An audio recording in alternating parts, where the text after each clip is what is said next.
ہیں اور ہر مسلک کے مفتی صاحب کو جو مسلک کے سن رہے ہوں اگر سنجیدہ ہیں صحیح مسلمان ہیں اب جو بات بولی جا رہی ہے کان کھول کے سن لو.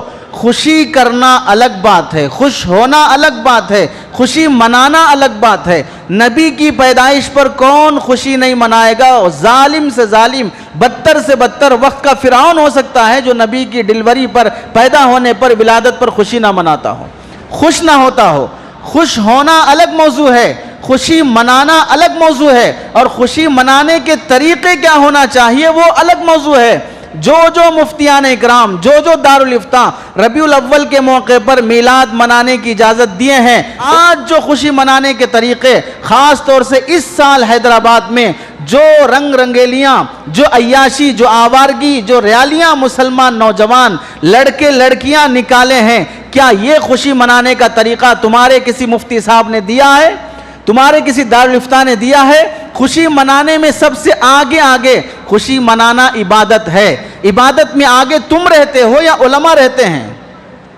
تم عبادت زیادہ کرتے ہو یا علماء اور اللہ والے عبادت زیادہ کرتے ہیں؟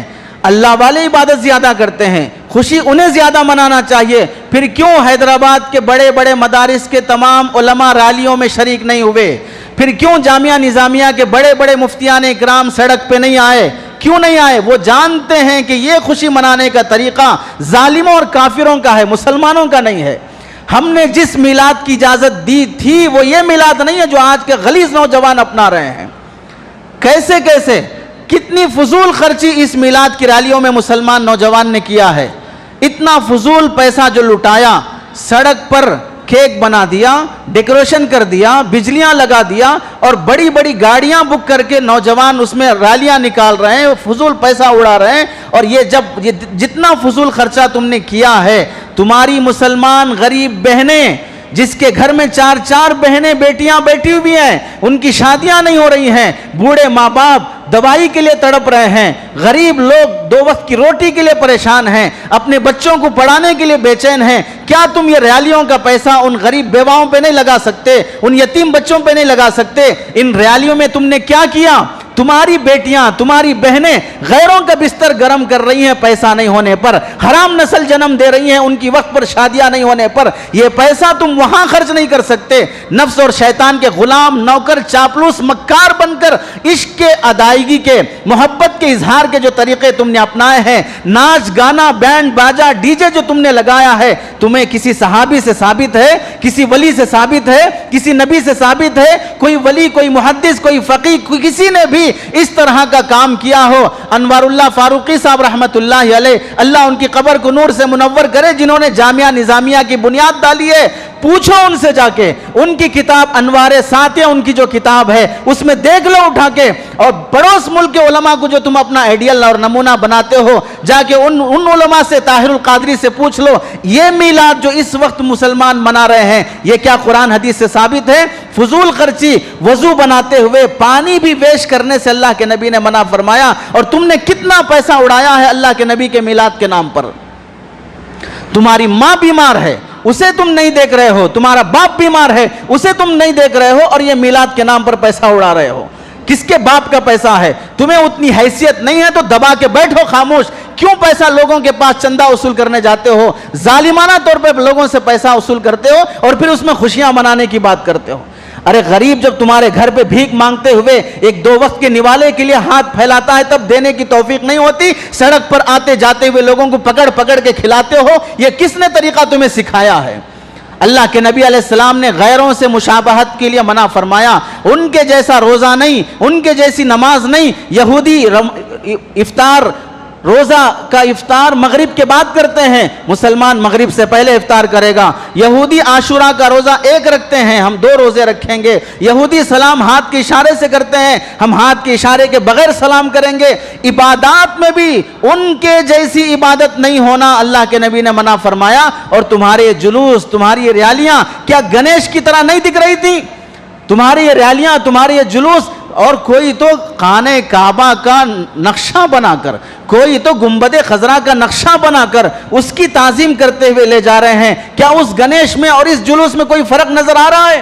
وہ جس طرح سڑکوں پر آوارگی عیاری کر رہے ہیں تم بھی ویسے ہی کر رہے ہو اور اسے عشق رسول کا نام دیتے ہو. یہ سارا جلوس منانے والوں کے چہروں پر نبی کی سنت ہے, ان کا جسم نبی کے جسم کی طرح لباس سنت والا لباس ہے, ان کو نماز کی توفیق ہوئی, وہ نماز جسے اللہ کے نبی نے وفات کے موقع پر جب زبان سے صحیح کلمات بھی نہیں نکل رہے ہیں, ایسے سکرات کی حالت میں آپ نے فرمایا الصلاۃ الصلاۃ وما ملکت ایمانکم, نماز کا اہتمام کرو, نماز کا اہتمام کرو. نماز کی اذان ہو گئی, اقامت ہو گئی, مسجد کے سامنے سے جلوس جا رہا ہے, ایک صف یہاں پر نمازی نہیں ہے اور وہاں پر 10,000 5,000 200 400 کے افراد, یہاں 50 آدمی بھی نماز میں نہیں ہیں. کیا روک پڑا تمہارے اس جلوس سے؟ کیا دلوں میں عظمت پیدا ہوئی؟ ناچتے ہوئے تم پولیس کے اوپر ہاتھ اٹھا رہے ہو, ناچتے ہوئے ٹریفک رولز توڑ رہے ہو, وہ لوگ تم پر لان تان کر رہے ہیں. یہ خوشی منانے کا کوئی طریقہ ہے؟ یہ نبی علیہ السلام کی پیدائش پر خوشی منانے, تم نے کبھی کسی بیٹے کے, باپ کے, بھائی کے اپنی شادی میں جو خوشی منانے کے لیے چھکوں کو لا کرنا چاہتے ہو, ویسے تم نبی کی پیدائش میں چھکے بن گئے تھے. جس ناچنے سے اللہ کے نبی نے منع فرمایا, جس بینڈ باجے سے اللہ کے نبی نے منع فرمایا, وہ ڈیجا وہ بینڈ باجا, نبی مدینے کی گلی سے گزرتے ہوئے گانے کی آواز آ گئی, کان میں انگلیاں رکھ لیتے ہیں. حضرت اماں عائشہ کان میں انگلیاں رکھ لیتی ہیں, حضرت ابن عمر کان میں انگلیاں رکھ لیتے ہیں کہ یہ گانا ہمیں پسند نہیں ہے. امرتو, مجھے حکم دیا گیا ہے, بکسر المعازف, کہ گانے بجانے کے آلات کو توڑ دوں. بعض فقہا نے تو لکھا کہ اگر کوئی گانے بجانے کے آلات توڑ دے تو جرمانہ بھی نہیں ہوگا. وہی گانے بجانے کے آلات تمہارے ہاتھوں میں ہیں, تم ناچ گانے پر ہو, اور کیک بنا کر اس میں محمد الرسول اللہ لکھ کر اس پر ہیپی برتھڈے کی طرح اللہ کے نبی کی پیدائش کا دن منا کر تلوار چلا رہے ہو. ایک وہ حضرت علی رضی اللہ تعالیٰ عنہ کہ جب انہیں صلح حدیبیہ کے موقع پر سائن کرنے کے لیے یہ دستخط اور یہ صلح نامہ محمد الرسول اللہ کی طرف سے ہے, کافروں کو وہ صلح نامہ دیا گیا تو کافر کہنے لگے ہم محمد الرسول اللہ کو نہیں مانتے, اسے کاٹو اور محمد بن عبداللہ لکھو. تو حضرت علی نے فرمایا میں رسول کا نام نہیں کاٹ سکتا ہوں, میں محمد الرسول اللہ کا نام نہیں کاٹ سکتا. اللہ کے نبی فرما رہے ہیں علی کاٹو اس کو, تو حضرت علی فرماتے ہیں یا رسول اللہ میں نہیں کاٹ سکتا. ایسی محبت کے نبی بول رہے ہوں تو بھی لکھا ہوا نام کاٹنے تیار نہیں ہے, یہاں تک کہ اللہ کے نبی خود وہ کاغذ لے کر اپنے ہاتھ سے اسے مٹاتے ہیں. ایسی عظمت حضرت علی کے دل میں کہ نبی کا نام کاٹنا محبت کے خلاف ہے, اور یہاں پر کیک پر نبی کا نام لکھ کر کاٹنا نہیں تلوار چلا رہا ہے اور وہ عاشق رسول بن رہا ہے. کون سا ڈھونگا عشق تم اپنائے ہو؟ اپنا پیٹ پالنے کے لیے, حرام کھانے کے لیے تم نے دلائل کھڑ لیے. کوئی تو واٹس اپ کر کے پوچھتا ہے یہی آیت جو میں نے پڑھی ہے, وہ آیت لے کے پوچھتا ہے کہ یہاں تو آیت میں قرآن سے میلاد کرنا ثابت ہو رہا ہے کہ منانے کو ثابت لکھا ہے. ارے خوشی منایا صحابہ نے بھی, خوشی منایا اولیاء نے بھی, لیکن ان کے منانے کے طریقوں میں اسلام جھلکتا تھا, ان کے منانے کے طریقوں میں نبی کا عشق جھلکتا تھا. تمہارے طریقوں میں کفر جھلک رہا ہے, تمہارے طریقوں سے نفرت پیدا ہو رہی ہے. اللہ کے نبی علیہ السلام نے جن جن باتوں سے منع فرمایا, ناچنے سے منع کیا, کیا جلوس میں ناچا نہیں گیا؟ لڑکا لڑکی کے اختلاط سے منع کیا گیا, کیا جلوس میں لڑکے لڑکیاں ایک ایسے دھکم پیل کے ساتھ نہیں چلی جسم سے جسم ٹکرائے؟ کوئی کسی پر حملہ کرنے پر ہے, کوئی کسی کو اشارے کر رہا ہے, کوئی کسی کو اس میں اپنا لو لیٹر دے رہا ہے, یہ سب جلوس میں نہیں ہوا ہے. کیا سمجھتے ہو؟ مولویوں کو بیوقوف سمجھتے ہو؟ تم جس طرح چل رہے ہو یہ شریعت اور اسلام کو بدنام کرنے والی حرکتیں. ارے اللہ کے نبی علیہ السلام نے, اللہ نے قرآن میں وَلَا تَقْرَبُوا الصَّلَاةَ وَأَنْتُمْ سُكَارَىٰ اٹھا کے دیکھ لو. حضرت تھانوی نے کیا لکھا, حضرت تفسیر ماجدی میں عبد الماجد دریابادی نے کیا لکھا, اللہ کیا فرماتے ہیں؟ حضرت آدم سے فرمایا وَلَا تَقْرَبَا هَٰذِهِ الشَّجَرَةَ, آدم اور ان کی بیوی سے کہا اس درخت کے قریب تک نہ جاؤ, اس درخت کے قریب تک نہ جاؤ. تفسیر ماجدی میں لکھا ہے درخت کے قریب جانے میں کوئی ممانعت نہیں ہے, پھل کھانا منع ہے, لیکن درخت کے قریب جاؤ گے تو پھل کھا لو گے, اس واسطے جانے سے بھی منع کر دیا گیا. وَلَا تَقْرَبُوا الزِّنَا, زنا کے قریب بھی نہ جاؤ. وَلَا تَقْرَبُوا مَالَ الْيَتِيمِ, یتیم کے مال کھانے کے قریب تک بھی نہ جاؤ. اور وَلَا تَقْرَبُوا الصَّلَاةَ وَأَنْتُمْ سُكَارَىٰ, نماز نشے کی حالت میں نہ پڑھو. کیا کہنا ہے کہ اگر تم نشہ کرو گے تو پھر نماز نہیں پڑھ سکو گے, شرابی نمازی نہیں بن سکتا، درخت کے قریب جاؤ گے پھل کھا لو گے، اس واسطے نہ جاؤ، زنا کا کوئی بھی راستہ چنو گے تو وہاں تک پہنچ جاؤ گے، اس واسطے راستے ہی بند کر لو۔ اور اللہ تعالیٰ نے فرمایا وَلَا تَسُبُّوا الَّذِينَ يَدْعُونَ مِن دُونِ اللَّهِ، اللہ کے علاوہ جو بتوں کی پوجا کرتے ہیں ان کو گالیاں مت دو۔ ارے بت کفر ہے، شرک ہے، اس کو گالی کیوں نہیں دے سکتے؟ دینا جائز ہے، لیکن اللہ کیوں منع کر رہے ہیں؟ تم گالی اگر بتوں کو دو گے وہ تمہارے اللہ کو گالیاں دیں گے۔ اپنے اللہ کو گالی دینے کا سبب نہ بنو، اللہ کو گالی دینا گناہ ہے، گناہ کا سبب نہ بنو۔ جو کام فی نفسی ہی جائز ہے، لیکن وہ جائز کام اگر کسی بڑی گناہ کا سبب بن جاتا ہے، بڑے حرام کا سبب بن جاتا ہے تو اللہ اس سے منع کر دیتے ہیں، اللہ اس سے منع کر دیتے ہیں۔ دسیوں مثالیں قرآن میں ہیں، دسیوں مثالیں حدیث میں ہیں۔ اللہ کے نبی نے حدیث میں کیا فرمایا؟ تنہائی میں کوئی اجنبی عورت کسی اجنبی مرد کے ساتھ نہ رہے، اس میں کوئی گناہ نہیں ہے، لیکن یہ تنہائی تمہیں گناہ تک لے جائے گی، یہ خلوت تمہیں گناہ تک لے جائے گی، اس واسطے وہ گناہ سے روکنے کے لیے خلوت سے بھی منع کر دیا گیا۔ اللہ کے نبی علیہ السلام کے زمانے میں قرآن مجید 7 قراتوں پر نازل ہوا، 7 ٹائپ سے قرآن پڑھ سکتے تھے، لیکن ان 7 میں سے سب منع کر دے کر ایک طریقے سے قرآن پڑھنے کو پوری امت پر اجماع کر دیا گیا۔ کیوں؟ دوسرے طریقوں سے فتنہ پیدا ہو سکتا ہے، اس واسطے جو نازل ہوا قرآن ہے اس سے بھی منع کر دیا گیا کہ فتنے کا ذریعہ بنتا ہے، تو قرآن جو اترا ہے وہ 6 طریقے بھی منع کر دیے گئے۔ ایسی دسیوں مثالیں قرآن کتاب حدیثوں میں موجود ہیں۔ اب ان مثالوں کی روشنی میں سنو، خوشی منانے کے یہ طریقے جو تم نے اپنائے ہیں، کیا یہ گناہ تک نہیں لے جا رہے ہیں؟ کیا یہ حرام تک نہیں لے جا رہے ہیں؟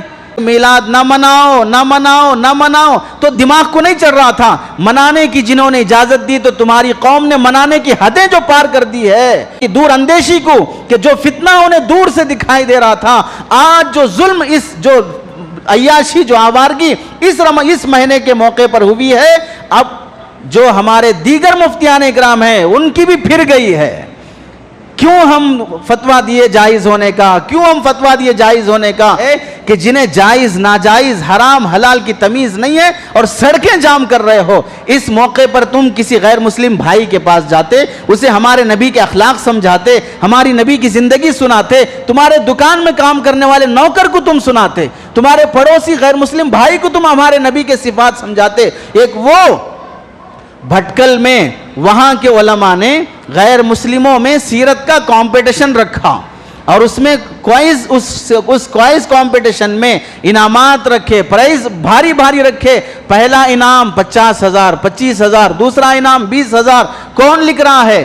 نبی کی سیرت لکھنے کے لیے غیروں کو بلا رہے ہیں، غیر مسلم آ رہے ہیں، وہ 100 کی تعداد میں غیر مسلم لڑکے لڑکیاں نبی کی تاریخ پڑھ رہے ہیں، سیرت پڑھ رہے ہیں اور اسے کاپی کر رہے ہیں اور اس کمپٹیشن میں حصہ لے رہے ہیں، اور سب سے اول نمبر پانے والی یہ غیر مسلم لڑکی جب اسے اسٹیج پر بلا کر اسے 25,000 کا انعام دیا جاتا ہے تو وہ انعام لینے کے بعد واپس کر دیتی ہے اور یہ کہتی ہے کہ یہ انعام میرا نہیں ہے۔ دینے والے حضرت مولانا رابع حسن صاحب دامت برکاتہم کہتے ہیں اس میں تمہارا انعام لکھا ہے، ہاں نام تو میرا ہے لیکن یہ انعام میرا نہیں ہے۔ کیوں نہیں ہے؟ کہنے لگی کمپٹیشن میں حصہ لینے والوں کے لیے شرط تھی کہ وہ غیر مسلم ہو، لیکن اس کمپٹیشن کی برکت سے میں مسلمان ہو چکی ہوں اور یہ میرا حصہ نہیں ہو سکتا، یہ میرا انعام نہیں ہو سکتا۔ کمپٹیشن کے بدلے اللہ نے مجھے اسلام کی دولت دے دی ہے، وہ انعام نواز دیا ہے، اب مجھے اس انعام کی ضرورت نہیں ہے۔ کوئی ایک کام تم اس طرح کرتے کہ کوئی غیر ہمارے اسلام میں داخل ہونے والا بنتا، یہ ہے نبی کا عشق، یہ ہے نبی کی محبتیں، اور ہم جو کر رہے ہیں اسے دیکھ لو۔ اللہ سے دعا ہے کہ اللہ تعالیٰ سمجھ کی توفیق نصیب فرمائے۔ آمین وآخر دعوانا الحمدللہ رب العالمین۔